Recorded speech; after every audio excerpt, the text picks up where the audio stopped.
I stood at the front of the church, my hands locked tightly around the photo of my husband, Mark Cross. His smile stared back at me from the frame, a smile I thought I knew better than anything in this world. The air inside the church was heavy, thick with the weight of grief and unspoken questions.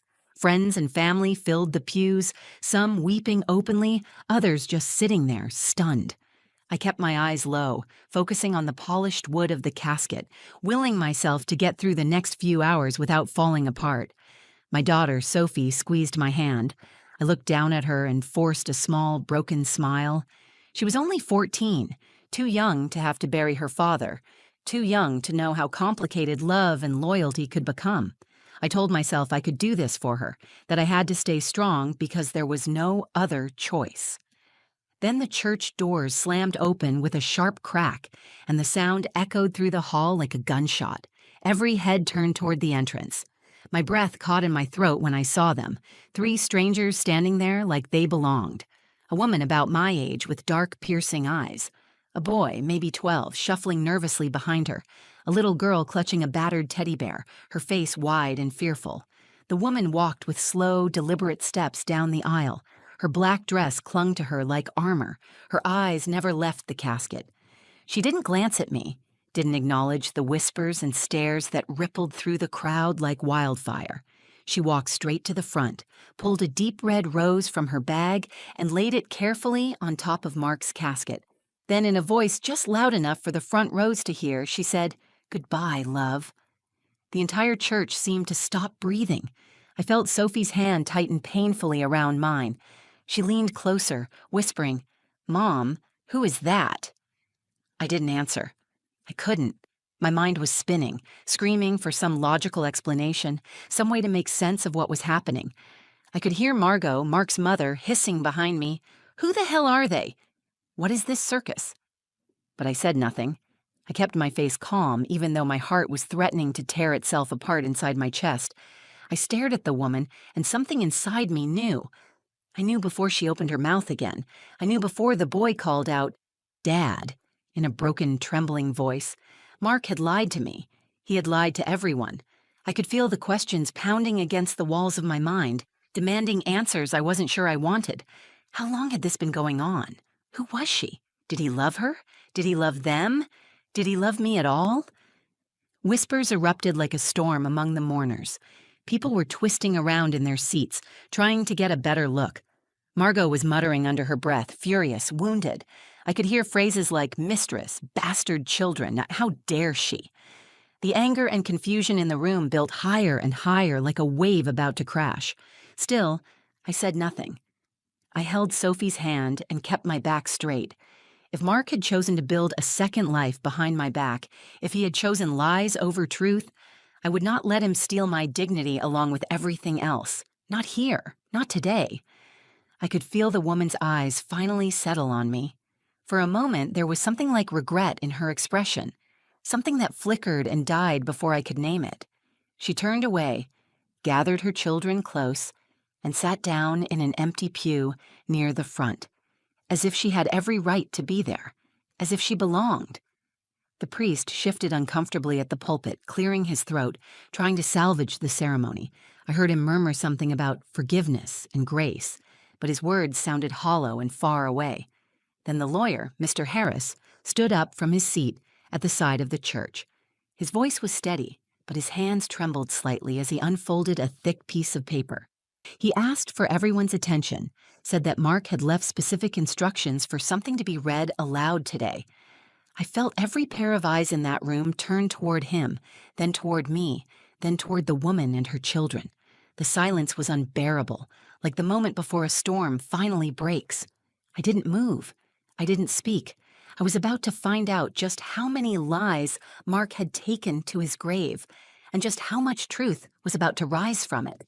The morning of the funeral started with rain. It tapped against the windows of my bedroom in a steady rhythm, almost like a warning. I sat on the edge of my bed, still wearing the same pajamas I had put on 2 nights before, staring at the dress hanging on the back of the door, black, simple, somber. The kind of dress you never imagine yourself wearing until you have no choice. Sophie was downstairs. I could hear her moving around the kitchen, pretending she was fine, pretending she could carry this weight at 14 years old. She had Mark's resilience, that stubborn need to appear strong even when the world was falling apart.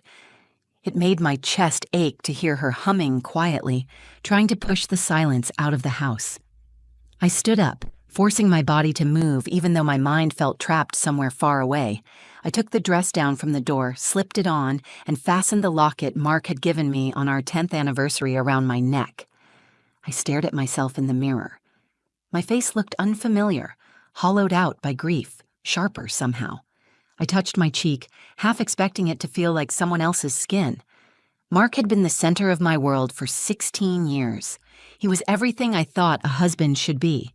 He was charming, successful, the kind of man who could walk into a room and make everyone feel like they were the only person that mattered. I used to watch him talking to strangers at grocery stores or neighbors at block parties, thinking how lucky I was that he chose me. We built a life that looked perfect from the outside. A beautiful home, a bright, kind daughter, a marriage filled with little rituals and inside jokes. There were cracks, of course. Every marriage has them. Nights when he worked too late, moments when I caught him staring at his phone a little too long, business trips that turned into weekend absences. But I told myself we were solid. I told myself that love meant trusting someone even when things did not make sense. My father, John Whitaker, met us at the church. He was a quiet, serious man who had raised me to be strong without ever saying the words. He wore a suit that looked a little too big on him now, his shoulders bowed under the years and the grief. He hugged me tightly when we arrived, holding on just a second longer than necessary. When he let go, he rested his hands on my shoulders and said, "You do what you need to do today, Elena. You owe no one anything." I nodded, swallowing the lump in my throat. I was too tired to cry again. There were no tears left. Inside the church, the air was cool and smelled faintly of lilies and polished wood. Friends, family, neighbors, co-workers, they all filled the pews, murmuring softly, dabbing their eyes, offering me the kind of sympathetic smiles that felt more like apologies. I spotted Margot, Mark's mother, sitting stiffly near the front, her lips pressed into a thin line. She'd always been critical of me, always convinced that no one would ever be good enough for her only son.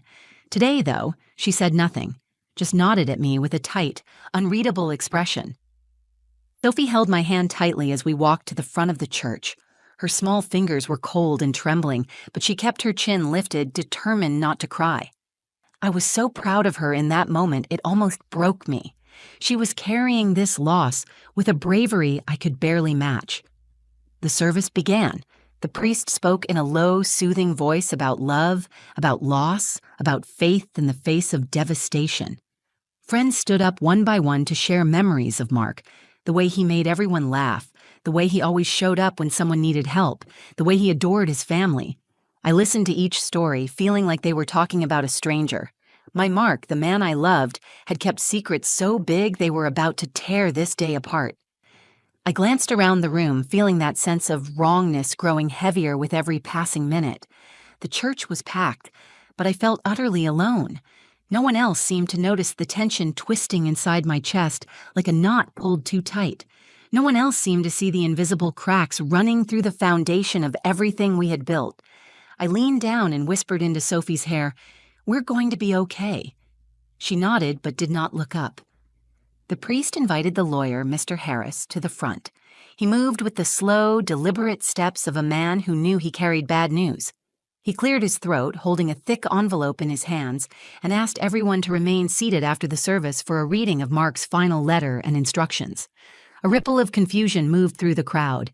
It was not common to have a reading during the funeral. Whispers stirred like wind through dry leaves. I tightened my grip on Sophie's hand. Whatever Mark had left behind, whatever words he had entrusted to Mr. Harris, they would change everything. I could feel it like a tremor deep inside my bones. And I was right. The service ended in a heavy, aching silence. People stood stretching their stiff legs, murmuring softly to each other as they gathered their things. Some made their way toward me and Sophie, offering hugs or whispered condolences. I smiled weakly, barely hearing them, my mind already turning toward whatever Mark had left waiting for us in that envelope. Mr. Harris cleared his throat again, louder this time. His voice carried across the church, cutting through the noise. "Please, if I could have your attention," he said, lifting the envelope slightly in his hand. "Mark requested that I share a final message and some important instructions with you today in accordance with his last will and testament." The room quieted. People slowly shuffled back into their seats. Some looked confused, others curious. Margot stiffened beside me, clutching her purse so tightly that her knuckles turned white. I could feel the tension vibrating through the air like the warning hum before an earthquake. I sat down with Sophie beside me, my heart pounding so loudly I could barely hear the first few words Mr. Harris spoke. Then the church doors opened again, and everything inside me froze. 3 figures stepped into the church. It was the woman I had seen before, the one with the rose, but now she was flanked more closely by the 2 children. They stood there at the back for a moment, uncertain, then began walking slowly down the aisle. A wave of whispers rose from the pews. Heads turned. People leaned into each other, asking in urgent, hushed tones who they were. Margot let out a sharp, disbelieving gasp. Sophie stiffened beside me. The woman walked to the front and slid into an empty pew across the aisle. She sat tall, her hands folded neatly in her lap, the boy and girl pressed close to her sides. She never looked at me, but I could feel the heat of her presence like a fire burning too close to my skin. Mr. Harris faltered for a second, glancing at me, at her, then back down at the paper he held. When he spoke again, his voice was steady, but I could hear the strain underneath. "In preparing his final wishes," Mr. Harris said, "Mark asked that the truth be revealed today, no matter how painful.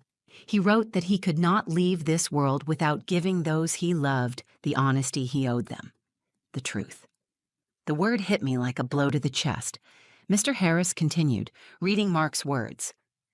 "To my beloved wife, Elena, and to my children, I owe a debt that I can never repay. I made choices that caused deep pain. I tried to live 2 lives, believing somehow I could protect everyone from the consequences. I see now that was a selfish and cowardly mistake." There were gasps. Someone in the back muttered something sharp and ugly. Margot rose halfway out of her seat before sitting back down heavily, her face pale and stunned. My hands shook, but I gripped the edge of the pew to steady myself. I would not fall apart. I would not give them the satisfaction. Mark's words continued. "I had another family, Dana Monroe, Liam, Ava. I loved them too. I betrayed them too. There is no excuse. There is no justification." I stared at the woman across from me, Dana, and now the pieces started to fit together. The late nights, the business trips, the evasions. They were not random. They were not innocent.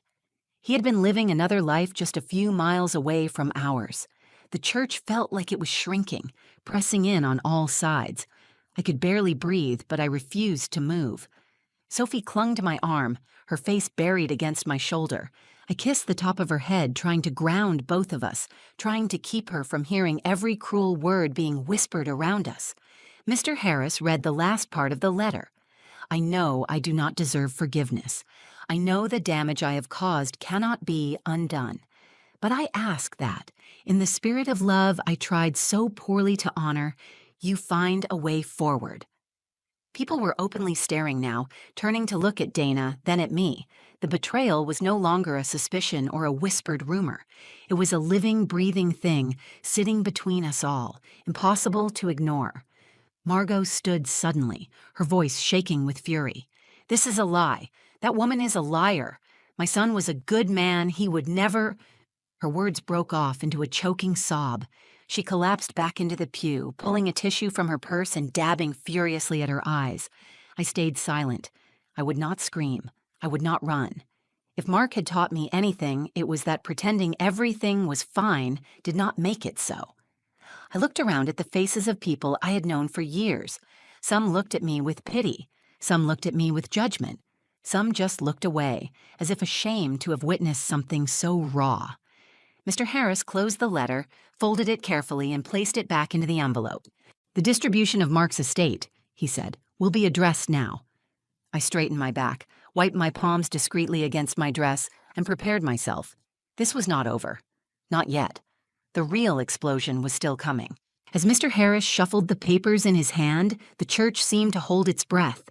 I could feel dozens of eyes on me, waiting to see what I would do, waiting for me to break.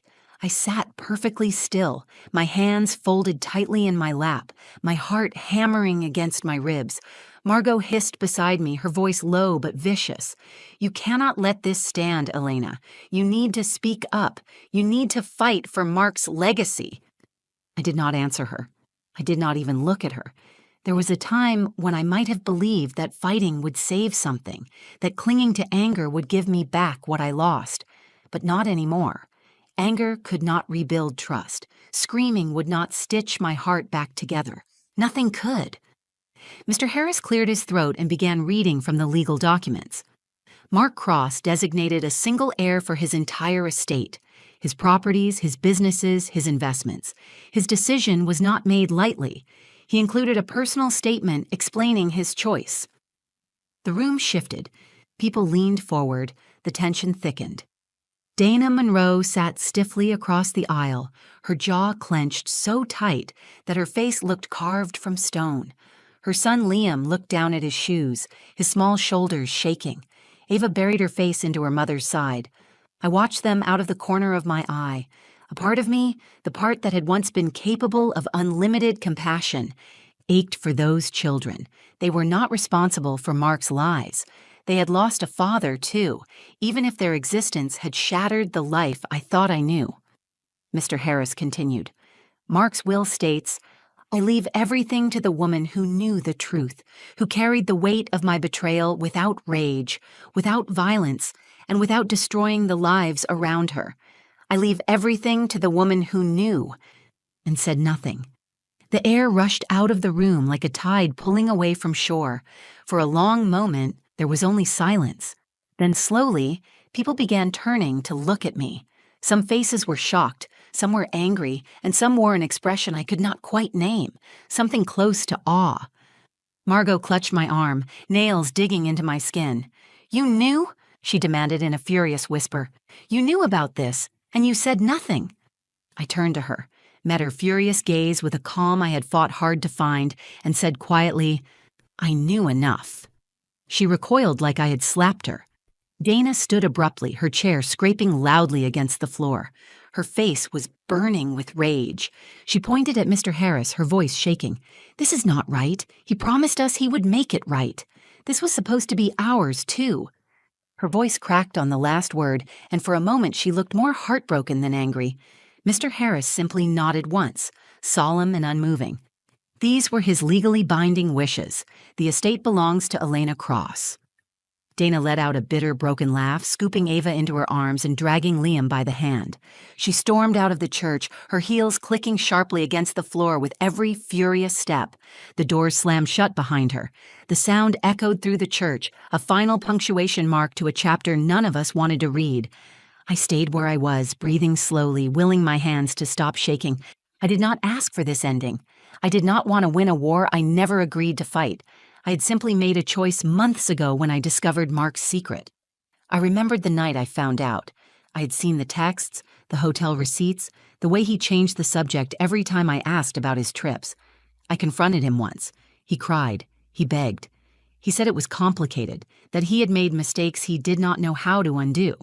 He told me he loved Sophie, that he could not bear to lose us. I made a decision that night. I chose not to tear everything apart. I chose silence, not because I was weak, but because I knew that exposing the truth would destroy Sophie's world even more than mine. I chose peace over pride. I chose dignity over revenge. Now, sitting here in this church, filled with stunned, whispering faces, I realized Mark had known that too. In his final moments, he had finally seen the strength it had taken to stay silent. I squeezed Sophie's hand gently.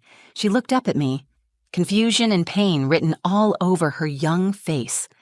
I leaned down and kissed her forehead, feeling the weight of the world settle heavier onto my shoulders, but knowing I could carry it. I had already been carrying it for a long time. Mr. Harris closed the files and quietly stepped away from the pulpit. The priest mumbled a few closing words, but no one was listening. The funeral was over. The facade was shattered. There was nothing left to pretend about. I stood up slowly, smoothing the fabric of my dress. I nodded once to the priest, once to the few friends who still watched me with wide, uncertain eyes, and turned to walk out of the church into the rain. I did not look back. The rain fell in cold sheets as I stepped out of the church. It soaked through my dress almost immediately, clinging to my skin, but I barely felt it. Around me, people stood in small, scattered groups, speaking in hushed, urgent tones. Some stole glances at me. Some avoided looking at me altogether. Sophie stayed close to my side, her hand still wrapped tightly around mine. The funeral home director approached, his expression careful and professional. He asked if I wanted to move inside for the final reading of the will, a more formal session for immediate family and beneficiaries. I nodded once. My voice would not have been steady enough to answer. Inside the smaller meeting room, the air was warmer but no more forgiving. I sat down at the long table, my father beside me, Sophie on my other side. Margot sat stiffly across from me, her arms crossed, her mouth pressed into a hard line. A few of Mark's business partners had come too, men and women who had believed they knew him, who now looked shaken and pale. Dana was not there. She had made her choice when she stormed out of the church. I wondered if she would fight the will later. I would not be surprised, but for now, she was gone. Mr. Harris stood at the head of the table. He unfolded a new set of documents, cleared his throat, and began to read the full terms of Mark's estate. The list was long. 2 businesses, a lake house, 3 investment accounts, stocks, bonds, personal savings, life insurance, vehicles, items from the house that Mark had specifically assigned to Sophie. Every asset was listed in black and white, and every one of them was left to me.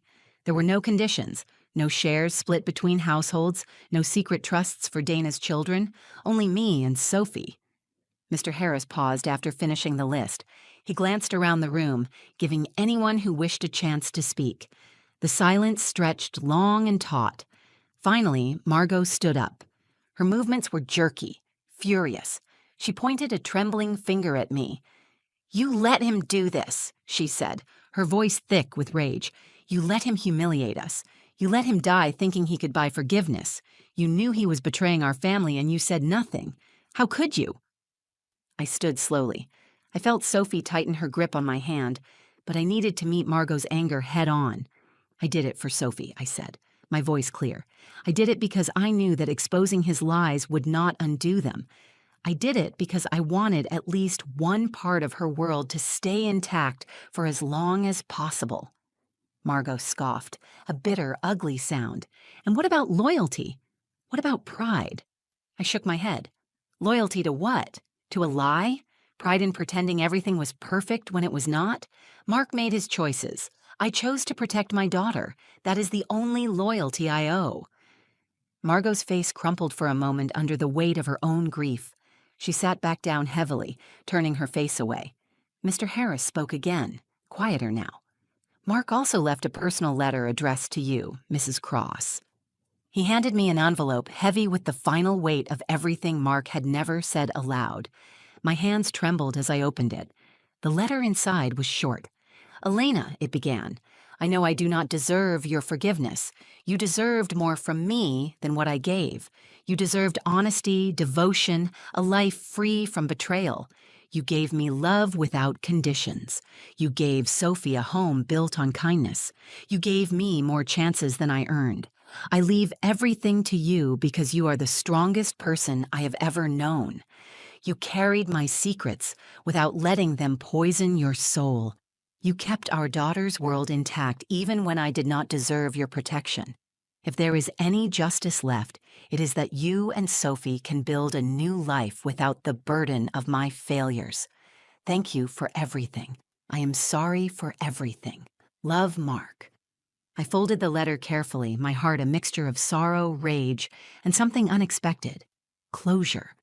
Not the kind that erases pain or rewrites the past, but the kind that lets you finally step forward without dragging chains behind you. I tucked the letter into my purse and stood. Sophie stood too, her small face tilted up to me with a kind of fierce, innocent trust that shattered what was left of my anger. "We are done here," I said. Mr. Harris nodded. Margot said nothing. The others murmured polite goodbyes, but their words barely registered. I walked out of the funeral home into the rain once more, Sophie's hand wrapped tightly in mine. This time, the rain felt different. It washed over me, cold and clean. It carried away the last remnants of shame, guilt, and betrayal. It was not forgiveness. It was something stronger. Freedom. The drive home from the funeral was quiet. Sophie stared out the window, her forehead resting against the glass, tracing the raindrops as they slid down. I glanced at her now and then, trying to find words that would make sense of what had happened, but there were none. Some things could not be explained away with soft promises or easy lies. When we pulled into the driveway, the house loomed before us, familiar and foreign at the same time. It was the same house where Mark had kissed me goodnight, the same house where we had celebrated birthdays, Christmas mornings, and lazy Sunday afternoons. It was the same house where I had smiled through dinners, blind to the secret life unfolding in the spaces between. I turned off the engine and sat there for a moment, the rain pattering softly on the roof. Sophie shifted beside me. "Are we going to be okay?" she asked, her voice small but steady. I reached over and tucked a strand of wet hair behind her ear. "We are going to be better than okay," I said. "We are going to be honest. We are going to be real." She studied me for a long moment, as if weighing my words, and then she nodded. That small nod felt bigger than anything that had happened that day. It was a beginning. Inside, the house was cold and dark. I switched on the lights, illuminating the neat, carefully arranged world we had built. I wondered how much of it had been real. I wondered if it mattered. Real or not, it was ours now. Sophie disappeared upstairs to change out of her wet clothes. I moved through the house slowly, touching the back of the couch, the frame of a photo on the wall, the edge of the kitchen table, little pieces of a life that had been beautiful and broken all at once. In the living room, I sat down on the couch and opened the letter Mark had left again. I read it a second time, slower this time, letting each word settle in. He had not asked for forgiveness. He had not demanded understanding. He had admitted what he was, a man who had failed the people he loved most. For the first time since I learned the truth, I let myself feel the full weight of it, the anger, the grief, the betrayal. I let the tears come, silent and hot, carving a path down my cheeks. I cried for the life we had lost, for the life we never really had, for the dreams that had turned into ashes. But when the tears finally stopped, I felt lighter. I would never get back the years I spent loving a man who was never entirely mine. I would never erase the pain he had caused, the wounds that still bled beneath the surface. But I could choose what came next. I could choose to rebuild, not around Mark's lies, but around something stronger, around the truth. That night, Sophie and I sat at the kitchen table, eating leftover spaghetti by candlelight, because the storm had knocked out the power. We laughed when the lights flickered back on just as Sophie slurped a long strand of noodles into her mouth, spraying sauce across her shirt. We laughed until we were both breathless and crying again, but this time the tears were different. They were the kind that washed things clean. Later, after Sophie had fallen asleep curled up in my bed, I stood at the window and looked out into the night. The storm had passed. The sky was clear, the stars bright and sharp against the darkness. I thought about Mark. I thought about Dana and her children, about Margot, about everyone who had been caught in the wreckage of his choices. I did not know what the future would hold for them. I barely knew what it would hold for me. But I knew this. I was not broken. I was not defined by the lies someone else told. I was a woman who had faced the truth and survived. I rested my hand on the window pane, feeling the cool glass against my skin, and whispered into the quiet, "We are going to be okay." Not because everything was fixed, not because the hurt had magically disappeared, but because we had chosen not to let it define us. Because in the end, the truth had set us free. And freedom, I realized, was the most powerful thing Mark had ever given me, even if he never meant to. Thank you for listening to my story. If this touched you, if you felt something, or if you've ever faced a moment where you had to choose strength over revenge, I would love to hear your thoughts. Please take a moment to like the video, share it with someone who might need to hear it, and leave a comment below. I read every one of them, and your stories matter too. And if you want to hear more true stories about resilience, secrets, and the quiet strength that can change everything. Make sure to subscribe to the channel. There's so much more I would love to share with you. Thank you for being here. I'll see you in the next story. At my baby's first birthday party, something happened that no one who was there will ever forget. Right as we were about to cut the cake, my husband's ex-girlfriend stormed into our backyard like a hurricane. She pointed straight at me, her voice trembling with rage, and screamed, "She's not the real mom!" For a moment, the world stood still. The music cut out. The conversation stopped. Every pair of eyes turned to me, holding my baby girl in my arms. Ellie looked up at me, completely innocent, just happy to be surrounded by balloons and cupcakes. I tightened my hold around her tiny body and smiled, not because I wasn't hurt, but because I knew something Vanessa didn't. We were ready for this moment. My husband Carter had gotten the DNA test results weeks ago, sealed in an envelope tucked away just in case his ex ever tried something this insane.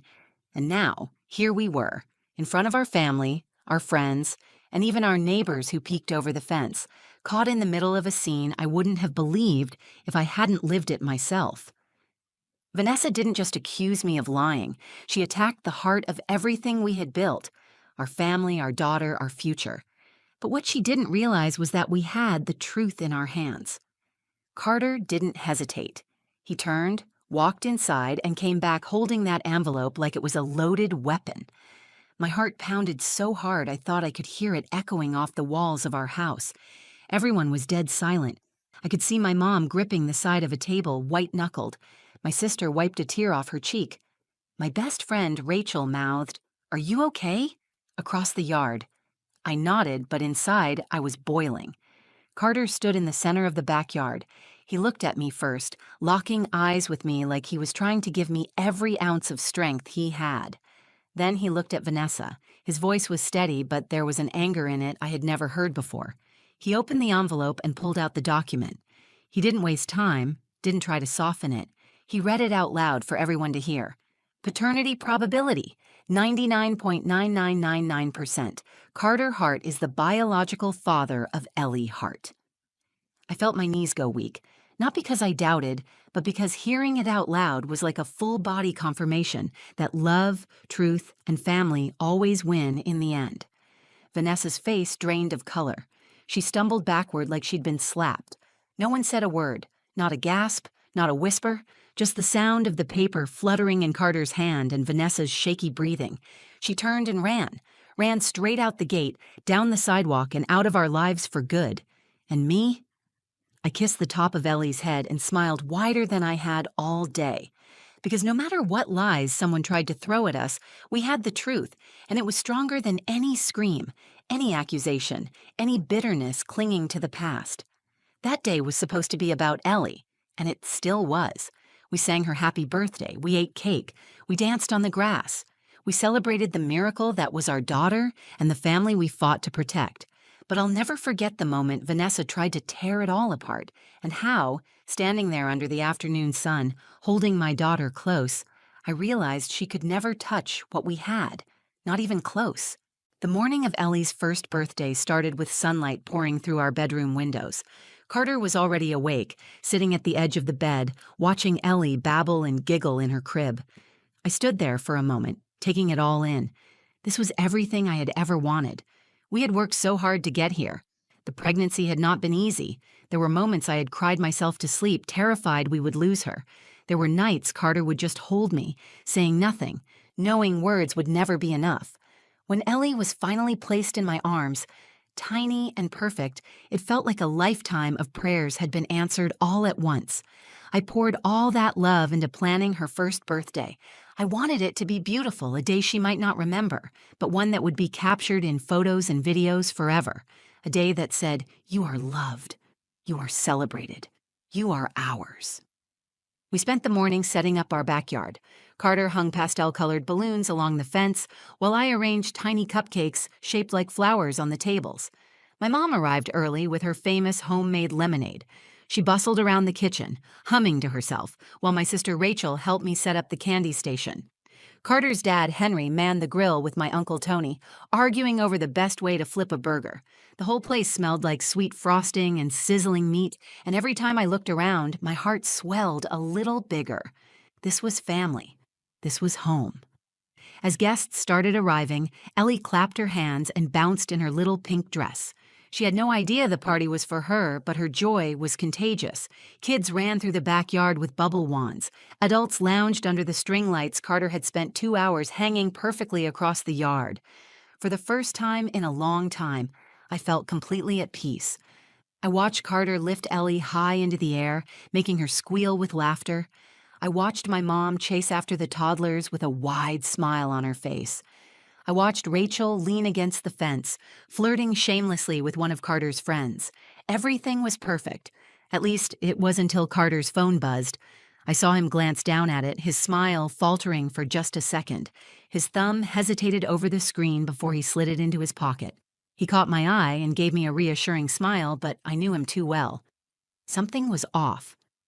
I walked over to him and brushed my hand against his. "Everything okay?" I asked quietly. He squeezed my fingers. "Fine, just a spam text," he said, but he would not meet my eyes. I let it go. It was Ellie's day. I wanted nothing to steal even one moment of her happiness. Carter kissed my forehead and said he was going to help his dad with the burgers. I stood by the gift table, straightening a few boxes, and tried to shake the strange feeling building in my chest. My mom came up behind me and put her arm around my shoulders. "You made such a beautiful day for her, Lila," she said warmly. I leaned into her, letting the comfort of her words settle my nerves. "Thanks, Mom. I just want everything to be perfect for her." She kissed my cheek. "It already is." Looking around at all the people who loved us, I believed it. I had married a man who adored me and our daughter. We had a home filled with laughter and memories. We were surrounded by family and friends who had watched us struggle and celebrated our triumphs. Whatever had made Carter hesitate, whatever little ripple had passed through him when he saw that text, it could not touch what we had built. It could not touch the life we had fought to create for Ellie. I was sure of it. So when Carter called everyone to gather near the table for the cake cutting, I smiled as wide as I could. I held Ellie in my arms, feeling her tiny hands clutch at my dress, her laughter bubbling against my chest. I kissed the top of her head and whispered, "Happy birthday, baby girl. You are so loved." I had no idea what was about to come through that gate. I had no idea that in just a few minutes the perfect world I thought was solid and safe would be challenged in a way I had never expected. But even if I had known, I would not have changed a thing about that morning, because it was real, it was ours, and it was worth fighting for. The backyard was buzzing with excitement as Carter lit the single candle on Ellie's tiny smash cake. The flame flickered against the late afternoon sun, and everyone gathered around, phones in hand, ready to capture the moment. I held Ellie close to the cake, laughing as she reached out with chubby fingers to grab it before we could even sing. "Wait, baby girl," I said, brushing her hand back gently.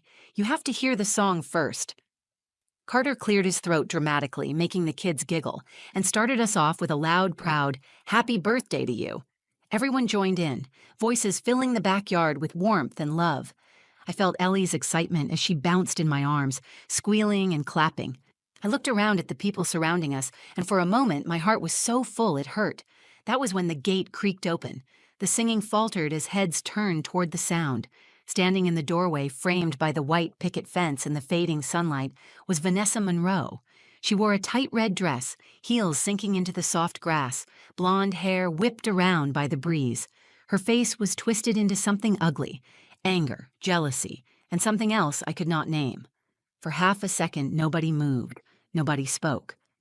Then Vanessa raised her arm and pointed straight at me. Her voice sliced through the silence. "She's not the real Mom. She's a fraud, and all of you are falling for it." A stunned gasp rippled through the crowd. I felt Ellie tense in my arms. Carter moved toward me instantly, but I stood frozen, heart slamming against my ribs. Vanessa marched forward, ignoring the dozens of eyes trained on her. "Ask them!" she screamed.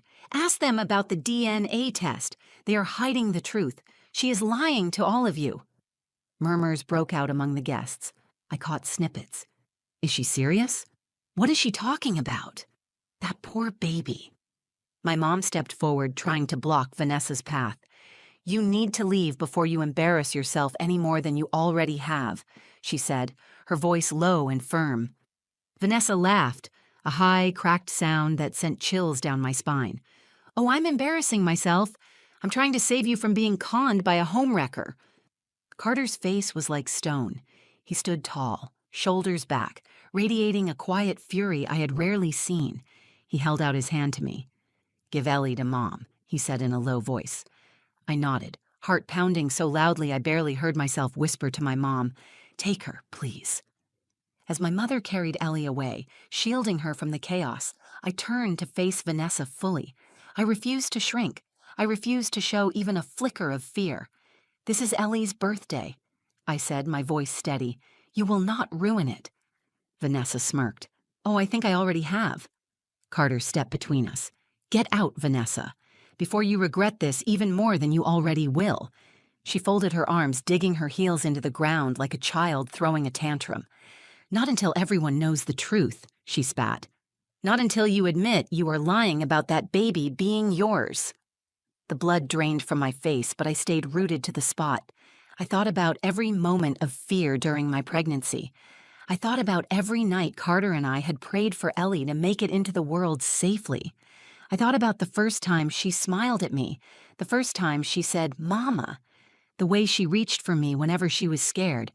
I knew the truth, and no tantrum, no lie, no desperate scream from a bitter ex could take that away from me. Carter turned back to me, his eyes asking a question without words.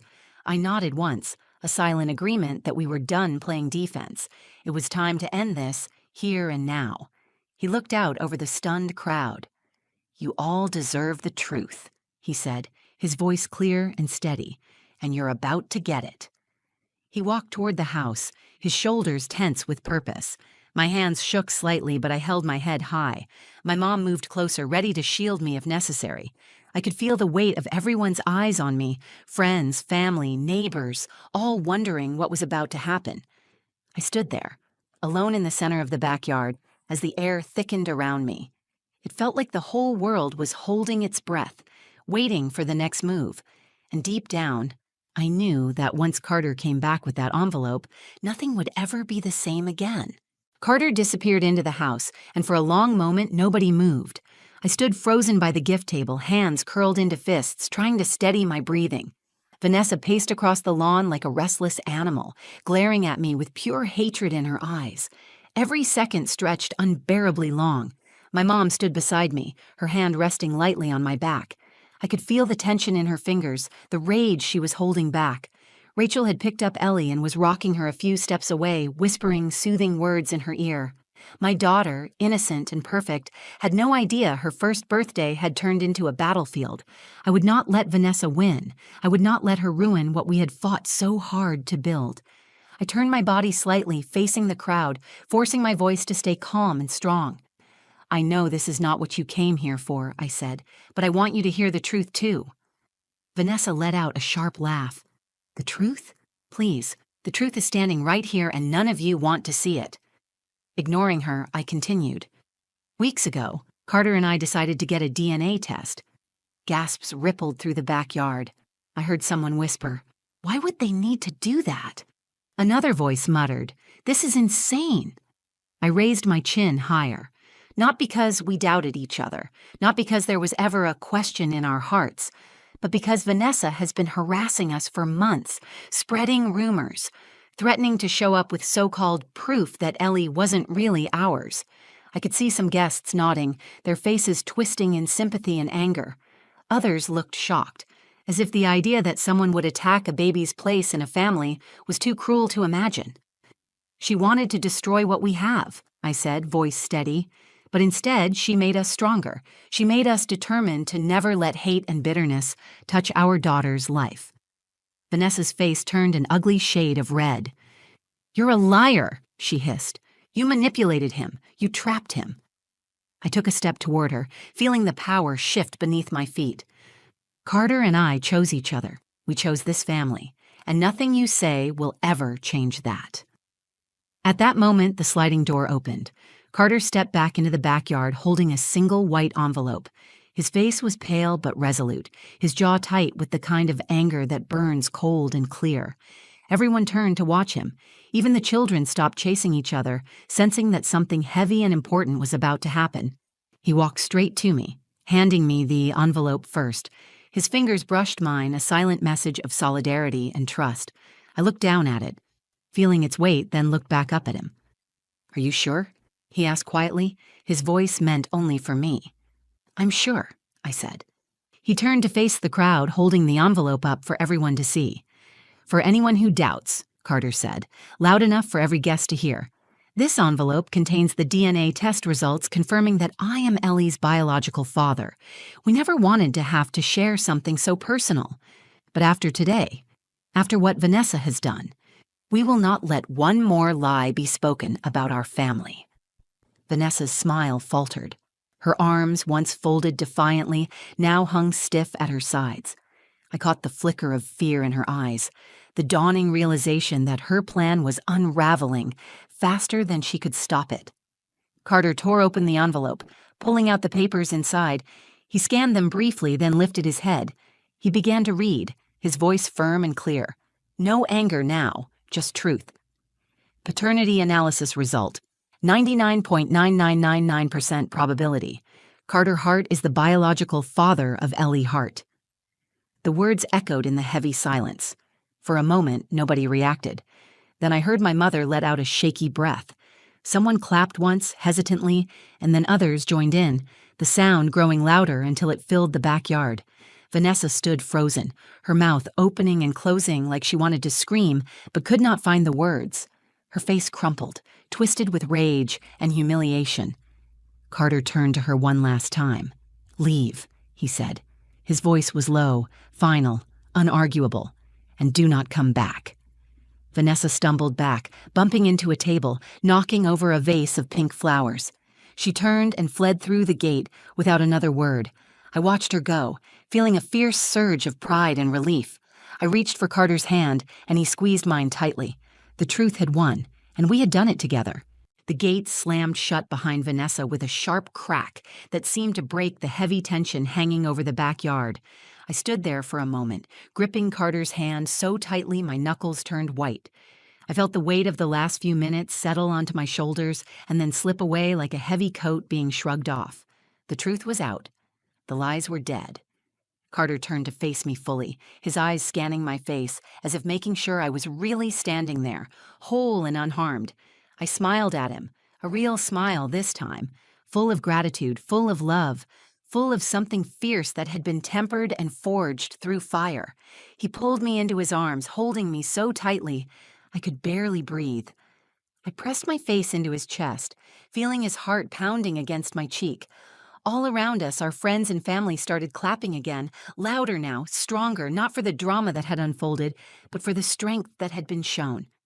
My mom came over with Ellie in her arms. She was still wearing her little birthday crown, a frosting smudge on her chin, completely oblivious to the storm that had just passed over her world. I reached for her, needing to feel her weight in my arms. As I pulled her close, Ellie laughed and clapped her hands, and I could not help but laugh with her.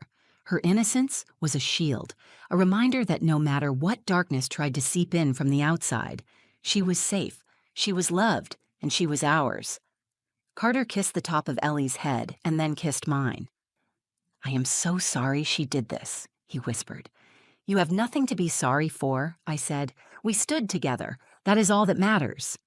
Around us, people started picking up where they left off. My Uncle Tony reset the flowers that had been knocked over. My sister Rachel wiped her eyes and went back to the snack table, determined to salvage the party. Carter's dad pulled the grill back to life, flipping burgers with a little more aggression than necessary. I watched them all with a heart so full it felt like it might burst. They had seen the worst, and they stayed. They had witnessed something ugly, and they responded with love. Carter called everyone's attention again. "I know this has been a wild afternoon," he said with a half smile, "but this is still Ellie's day. So let's sing her the happiest birthday song she has ever heard." The second round of Happy Birthday was louder, stronger, and filled with a kind of fierce joy that had not been there before. Ellie smashed her hands into her cake as everyone cheered, frosting flying everywhere. She squealed with delight, and the sound washed over me like the sweetest music I had ever heard. I sat down on the grass with her, not caring about the frosting or the dirt, letting her smear pink icing across my arms and laughing harder than I had in months. Carter dropped down beside us, getting just as messy, letting Ellie shove a tiny handful of cake against his cheek.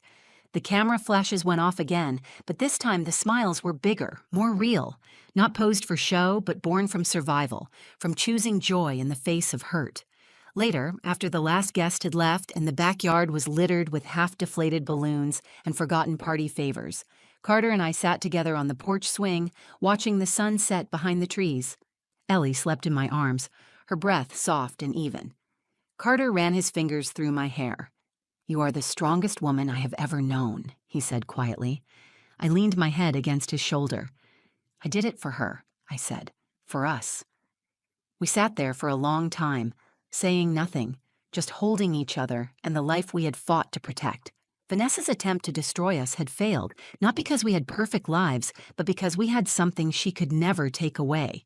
We had truth, we had love, and we had a daughter who would grow up knowing that no matter what anyone said or did, her place in this family was unshakable. That was the real victory. That was the real gift. The next few days after the party felt like waking up after a storm. The sky was clear again, but the wreckage had to be picked up piece by piece. Carter and I spent Sunday morning cleaning the backyard, sweeping up fallen balloons and rinsing cake off the patio. Ellie napped peacefully inside, exhausted from all the excitement. At first, we worked in silence, moving around each other with quiet efficiency. Then Carter paused, leaning on the broom, and looked at me. "You know," he said, "this was still one of the best days of my life." I smiled and wiped my hands on a towel. Mine, too. It was not because everything had gone perfectly. It was because when things went wrong, when someone tried to break us, we did not fall apart. We held tighter. We stood taller. We chose love over fear. That was the lesson that stayed with me long after the party was over. Family is not just about biology or paperwork or even about perfect celebrations. Family is about standing beside each other when it would be easier to run. It is about fighting for each other when someone tries to tear you apart. Later that week, Carter filed a restraining order against Vanessa. It was not a decision we made lightly. Part of me wanted to believe she would feel enough shame to stay away on her own, but we had to be realistic. We were not just protecting ourselves anymore. We were protecting Ellie. The day we filed the paperwork, I sat in the back seat of the car while Carter ran into the courthouse. I watched Ellie sleeping in her car seat, her tiny chest rising and falling with each breath. She was so small, so unaware of the battles being fought for her sake, and that was exactly how it should be. When Carter came back to the car, he looked relieved. "It's done," he said. "She is legally banned from coming near us." I let out a breath I had not realized I was holding. "Good," I said. "Good for Ellie." We drove home in a comfortable silence, the kind that only exists between people who have weathered something hard together and come out stronger for it. In the weeks that followed, life settled back into a new kind of normal. We took Ellie to the park, watched her take her first wobbly steps, heard her babble her first real sentences. Her laughter filled every corner of the house, bright and fearless. And through it all, I felt something new growing inside me. Not anger, not fear, strength. I realized that being a mother was not about proving myself to anyone else. It was about the quiet moments, the late nights, the early mornings, the endless hours of love and care and patience. It was about the bond that no piece of paper, no screaming accusation, and no twisted lie could ever undo. Sometimes I thought about Vanessa. I wondered if she ever felt the weight of what she had tried to do. I wondered if she ever regretted it. But I learned to let those thoughts drift away like smoke. She was part of our past, not our future. One evening, as Carter and I tucked Ellie into bed, I looked around her little room. The walls were covered in soft murals of animals and stars. Her bookshelf overflowed with storybooks. The rocking chair in the corner still creaked, the same way it had when I first rocked her there, tiny and new. I bent down and kissed her forehead. She stirred and mumbled, "Mama," before sinking back into sleep. I stood there for a long moment, watching her, feeling a deep, unshakable peace settle over me. Vanessa had tried to shout lies into the middle of our lives, but the truth had stood taller. Love had stood taller. And in the end, Ellie would never remember the shouting, the chaos, the ugliness. She would only remember the laughter, the love, the family who had wrapped her in a circle of safety so strong that no one could break through it. As Carter and I closed her door and headed down the hall hand in hand, I knew, without a doubt, that we had won something far more important than an argument. We had built a home that even the loudest scream could not shake, and that, more than anything, made me proud to be her real mom. Thank you for listening to our story. It was not an easy one to live through, but standing here today, I would not change a thing. Every struggle, every test, every moment of doubt brought us here. Stronger, closer, and more grateful for the family we have. If you believe in the power of truth, love, and standing up for your family no matter what, please give this video a thumbs up.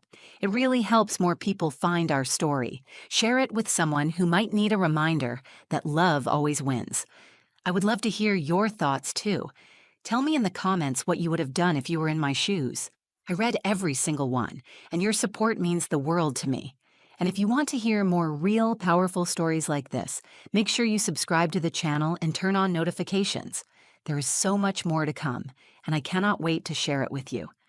Thanks again for being part of our little family today. Stay strong, stay kind, and never forget, your truth is always worth fighting for.